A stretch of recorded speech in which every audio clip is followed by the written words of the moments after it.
Donc, il s'agit d'un projet d'appui à l'entrepreneuriat des jeunes.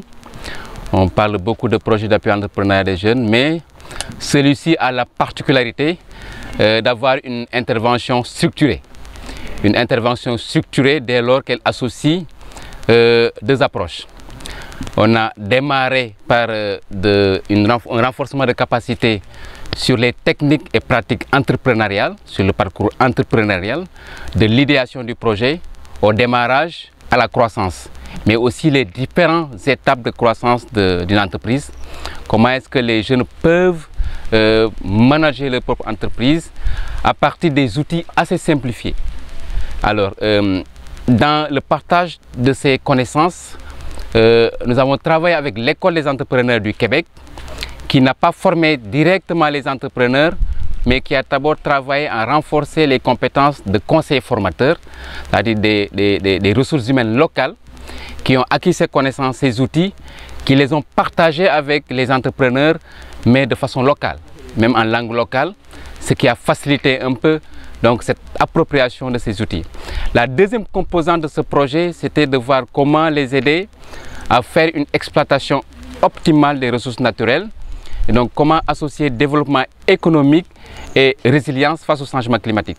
Et donc ce qui associe à ce projet, cette approche d'adoption des mécanismes agroécologiques, les pratiques agroécologiques, notamment tout ce qui est technique de transformation de biopesticides mais aussi biofertilisants, aussi tout ce qui est production piscicole, dès lors que dans cette zone la pisciculture, en tout cas le poisson, est une denrée rare, mais aussi en fait à partir d'une étude de l'IPAR, nous avons produit des connaissances qui ont vérifié qu'il y a beaucoup de pertes post-récolte dans la zone, et donc nous avons introduit une composante de transformation de tout ce qui est production locale, que ce soit des transformations céréales ou transformations de fruits et légumes. Donc on a en ce moment on est en phase pratique où ces trois groupes qui sont en train de travailler sur ce renforcement de compétences. Donc un groupe sur tout ce qui est biofertilisant, biopesticides, mais aussi production de fourrage. Un autre groupe travaille sur tout ce qui est transformation de céréales, transformation de fruits et transformation de lait. Et un troisième groupe qui est en train de travailler sur tout ce qui est pisciculture, particulièrement sur deux espèces piscicoles, la tilapia et poisson-chat. Alors, les prochaines étapes, il s'agira aussi d'aider ceux qui sont dans l'élevage, sur comment on peut travailler sur la production d'aliments de bétail adaptés, mais aussi travailler avec ceux qui sont sur l'aviculture aussi, sur comment aussi améliorer certaines races en termes d'aviculture. Je pense que c'est la deuxième composante du projet, mais la finalité, c'est après avoir acquis ces compétences, c'est aussi de les soutenir en termes d'appui matériel. C'est à travers un consortium de 3 structures. IPAR assure la mise en œuvre au niveau local.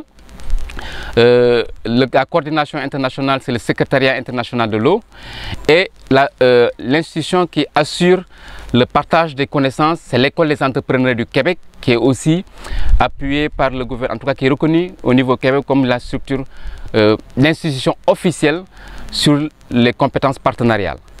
Et donc ces 105 bénéficiaires identifiés, qui sont tous des entrepreneurs, qui ont tous produit au moins leur plan d'affaires, leur BMC, qui ont un plan d'investissement, même ceux qui étaient en démarrage, et qu'on a essayé de regrouper en 3 communautés. Il y a une communauté pour l'arrondissement de Kaskas-Saldé, qu'on a essayé de travailler ensemble, une autre communauté dans l'arrondissement de Gamadji et une communauté dans l'arrondissement de Fanaye. Alors, Chile, dans l'arrondissement de Chile, donc qui regroupe Fanaye. Alors, l'autre particularité, c'est de faire ce regroupement de jeunes entrepreneurs. On a compris que même sans nous, ils s'échangent d'expérience entre eux. Cet échange de partage, ça finit par véritablement former une communauté de jeunes entrepreneurs du département de Podor, dont on est sûr que même à la fin du projet, c'est une dynamique qui va continuer. Et l'autre particularité aussi, ceux qui leur ont formés sur les compétences entrepreneuriales, c'est des jeunes du département de Podor. L'École des entrepreneurs du Québec n'est plus là. Les compétences sont acquises par des conseillers formateurs qui sont ici, qui les ont formés, qui sont leurs grands frères.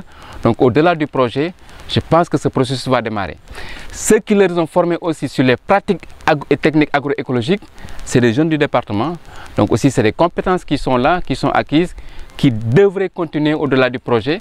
Et on est en train de travailler avec eux, justement avec l'appui de Aboubakri, pour qu'ils constituent une coopérative des jeunes entrepreneurs verts du département de Podor. Donc ce processus aussi est en cours et on espère pouvoir les aider jusqu'à la mise en place officielle de cette coopérative, dès lors que le gouvernement actuel est en train d'encourager la mise en place de coopératives.